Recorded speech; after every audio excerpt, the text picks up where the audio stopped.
Hello everybody, thank you so much for joining me for 2-page reviews. This is where I review a movie only using 2 pages because I can be long-winded. This one is God's Not Dead Part 1. Josh Whedon, no, not him, but this guy, has an overbearing Professor Radisson. He is known by many as Hercules and the captain of Andromeda. Radisson dispenses with the bullshit and says, hey, this is philosophy 1 whatever, and if you're here for an easy A or a slacker, get out of here, you're going to do a lot of work. Okay, now that I've weeded out those people, I want unanimous consent that God is dead, so go ahead, write it so we can get to business. Josh says to him, I can't do that, I'm a Christian. And apparently nobody else in the class is a Christian because they just go ahead and hand in the paper. Radisson later says, hey, you have 3 sessions to prove that God's not dead. Alright, I'll handle it. But meet Josh's girlfriend, who must not have known he was a Christian before going to college, and that's kind of odd because they've been together 6 years.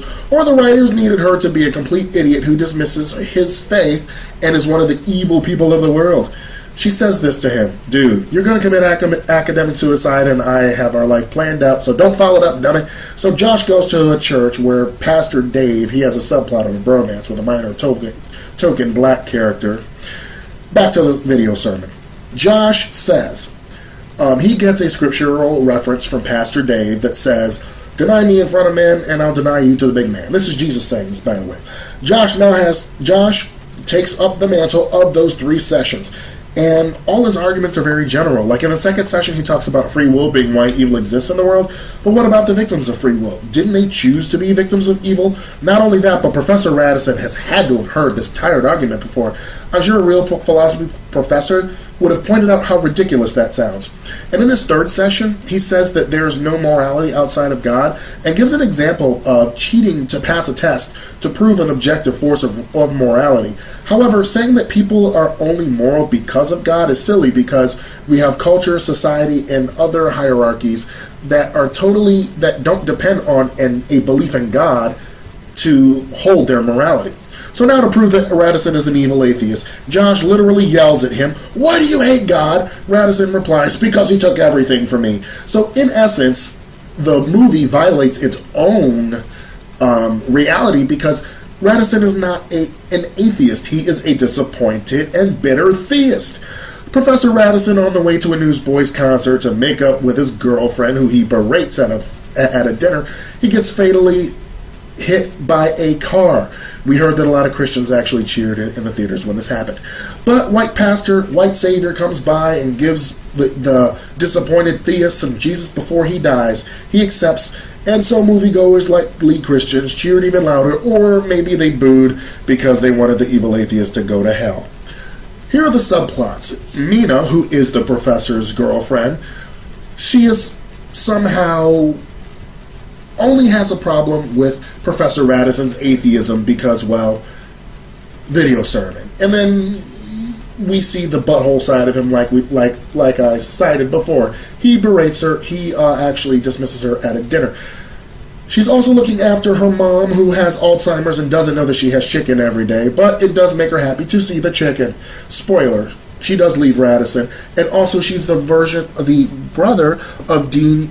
Her brother is Dean Cain, a self-absorbed idiot who has no empathy for his girlfriend when she reveals that she has cancer. So unbelievers are devoid of feelings.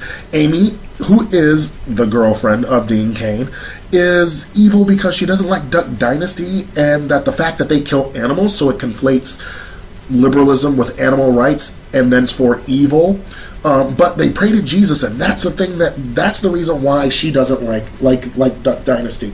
Also, she's got cancer because she's an evil atheist. She also plays Christian music, though she's an atheist, because video sermon. And none of these subplots are really tied up too well. Aisha's a Muslim girl who is secretly Christian and gets tossed out on her can. You can easily write this with a gay son or lesbian daughter, and it would play the same way, except Daddy would be a hero and not the evil villain that the movie's universe needs him to be. So my personal rewrite would be this. Professor Radisson is a fully fleshed out character. He deposes the fictional world of God's Not Dead and actually picks apart Josh's arguments, forcing him to become a better debater and adapt his arguments in a fluid manner so one part of his argument doesn't contradict the other as much as possible. He gives Josh a good grade on this part, saying that he earned it, and that whether someone believes in God or not, they should be able to defend their position with intellectual honesty. But no! That is way too complicated for a pastor writer who buys into the white evangelical persecution complex, who this is in fact made for. And then they end with a Newsboys concert. So this is not a film, it's a video sermon. As a video sermon, of course it's awesome because of what they're trying to do and what audience they are showing this to. As a film, I'd rather watch Prometheus, and then after that, the 1961 Manchurian Candidate, and after that, Holding Trevor, rinse, lather, and repeat for 24 full hours, then watch this film. And then I watched God's Not Dead 2. I know that sequels are usually not better than the first film. This one just took a steaming hot dump over the first one. I'd rather watch the first one than the second one. But I will get to that in my next review.